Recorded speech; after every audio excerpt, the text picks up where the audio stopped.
একদম ঝামেলা ছাড়াই খুবই সহজে কিভাবে আমি এই 3 ধরনের ফলের আইসক্রিম বানাইছি আজকের ভিডিওতে আপনাদের মধ্যে শেয়ার করব। আসসালামু আলাইকুম বন্ধু বান্ধবীগণ, আপনারা সবাই কেমন আছেন? আশা করি আপনারা সবাই অনেক অনেক বেশি ভালো আছেন। এই গরমের সিজনে পরান ঠান্ডা হওয়ার জন্য ফল আর আইসক্রিমের স্বাদ একলগে পাওয়ার জন্যই সহজে বানাইয়ে নিতে পারেন ফলের আইসক্রিম। আর এই ফলের আইসক্রিম বানানোর জন্য যে কোনো ধরনের ফল ব্যবহার করতে পারেন। এইখানে প্রথমে আমি একটা আম একালে কুচুমুচু হরিয়ে কুচাইয়া নিছি। এখন এর মধ্যে দিয়ে দিছি পরিমাণ মতো পানি। এইখানে আমি একটা আমের লগে 1 কাপ পানি ব্যবহার করছি। আর এখন এই পানির মধ্যে দিয়ে দিছি অল্প পরিমাণে লেবুর রস। এর পর এর মধ্যে দিয়ে দেবো 1.5 টেবিল চামচ চিনি। এখন এই পানি আর আমের লগে ভালো মতো চামচ দিয়ে ঘুইডা চিনি আর লেবুর রস সুন্দর মতো মিশাইয়া নিমু। এখন এই পর্যায়ে মগো লাগবে একটু আইসক্রিমের মোল্ড। আইসক্রিম বানানোর জন্য এই ফলগুলারে কিন্তু ব্লেন্ড করার দরকার নাই, একদম ছোট ছোট টুকরায় কুচি কুচি হইরে কুচাইয়া নিলেই হইবে। এখন এই আইসক্রিমের মিশ্রণ হানিরে আইসক্রিমের মোল্ডের মধ্যে সুন্দর মতো ঢাইলা দিমু। আম যদি টক হয় হেলে আপনারা এর মধ্যে চাইলে হালকা একটু বিট লবণ ব্যবহার করে নিতে পারেন।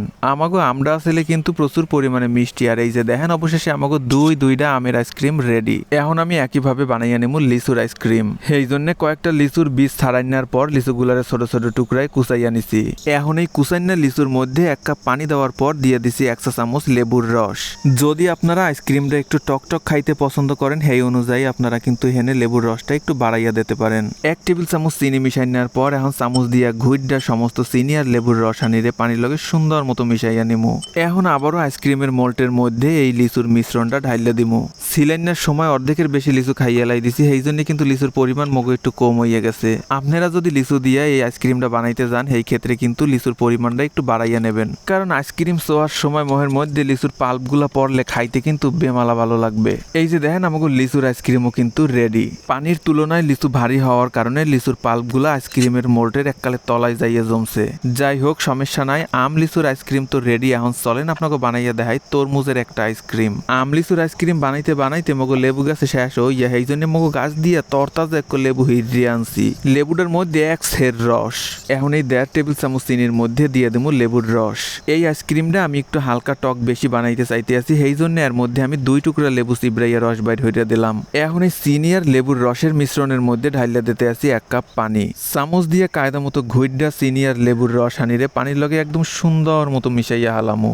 এখন মগো লাগবে তরমুজ। তরমুজের বিচিগুলা ছাড়াইয়া এখন একটু ছুরি দিয়া তরমুজটারে ধরিয়া কালে কুচুমুচু হরিয়া কুচি হরি কুচাইয়া নেমু। এই কুচাইনা আস্তা ফলের আইসক্রিমের যে টেস্ট সেই টেস্ট কিন্তু এই ফলগুলা ব্লেন্ড করিয়া বানাইলে পাওয়া যাইবে না। এখন আমি আরো 1 টুকরা তরমুজ নিয়ে এই তরমুজটার বিচি ছাড়াইয়াও তরমুজটারে একদম কুচি হরিয়া কুচাইয়া নিলাম। তরমুজ হানি সুন্দর মতো কুচি হরিয়া কুচাইনার পর এখন এই আইসক্রিমের মোল্ডের মধ্যে দিয়ে দেবো তরমুজ কুচি দিয়া পুরো আইসক্রিমের মোল্ডটা এককালে ভরিয়া হালামু। কুচাইনার পর তরমুজের বীজগুলো কিন্তু অবশ্যই বাইসা আলাদা হরিয়া নেবেন। আইসক্রিমের মোল্ডের মধ্যে তরমুজ কুচি দেওয়ার পর এখন এর মধ্যে দিয়ে দেবো লেবু আর চিনির মিশ্রণ। এইদিকে তো আবার বেজাল লাগিয়ে গেছে, কারণ যেহানি চিনির পানি গোলাইছি আর যেহানি তরমুজ কাটিয়ে নিয়েছি হাতে তো মোল্টে ধরে নাই। এই লেবু চিনির মিশ্রণ তো অনেকটাই রইয়ে গেছে, আর এই তরমুজ কুচি তো অনেকখানি একাল উবুরিয়ে রইছে। সমস্যা নাই, ঘরে থাল বাটি গেলাস কলস যা আছে হেইতেই আজকে আইসক্রিম জমামু। সেই জন্য ছোট এক কাঁচের গ্লাসের মধ্যে সমস্ত তরমুজ হানি দিয়ে এর মধ্যে ঢালিয়া দিতে আসি লেবু চিনির পানির মিশ্রণ। গেলাস সহ এটারে ডিপ ফ্রিজে থুইয়ে দিলে এটাও সুন্দর মতো জমে যাইবে আনে। হারা রাত ডিপ ফ্রিজে রাখার পর এই যে দেখেন আমাকে আইসক্রিম জমে এককালে বরফ হয়ে গেছে। এখন আপনাকে খারান আইসক্রিমটারে খুললে দেখাইতে আসি। কি জোলা দেহি খলতে আছে না। ও হো এ দেহি আবার 10 সেকেন্ডের জন্য ঠান্ডা পানিতে ভিজাইয়া হেয়ার পর খলতে হইবে। নর্মাল পানির মধ্যে এই আইসক্রিমের মোল্ডটারে 10 সেকেন্ডের জন্য হালকা একটা চুবনি দিয়ে উড়াইলেই আইসক্রিম খুবই সহজে মোল্ড আউট করা যাইবে। এই যে দেখেন কেমন সুন্দরভাবে আমাকে তরমুজের আইসক্রিম জমে গেছে। এখন চলেন আপনাকে লিচুর আইসক্রিমটা খুললে দেখাইতে আসি। মাশাআল্লাহ, এই যে দেখেন লিচুর আইসক্রিমটাও কেমন সুন্দরভাবে জমে গেছে। লিচুর এই আইসক্রিমের মধ্যে দিয়ে অসম্ভব সুন্দর একটা লিচুর ফ্লেভার বাইরে আইতে আসলে, পাশাপাশি লেবুর হালকা ঘ্রাণে আপনার মন প্রাণ দুইটাই ভরিয়ে যাইবে। আর এই যে দেখেন আমাকে আমের আইসক্রিম, এককালে পিওর আমের ফ্লেভার পাওয়ার জন্য অবশ্যই এই আইসক্রিমটা বানাইয়া দেখবেন। ব্লেন্ড করা বা চুলার ঝামেলা ছাড়াই খুবই সহজে আমি বানাইয়া হালাইছি মজাদার 3 ধরনের ফলের আইসক্রিম। এই গরমে একবার হইলেও ট্রাই করিয়া দেখতে পারেন। সবাই ভালো থাকেন, আল্লাহ হাফেজ।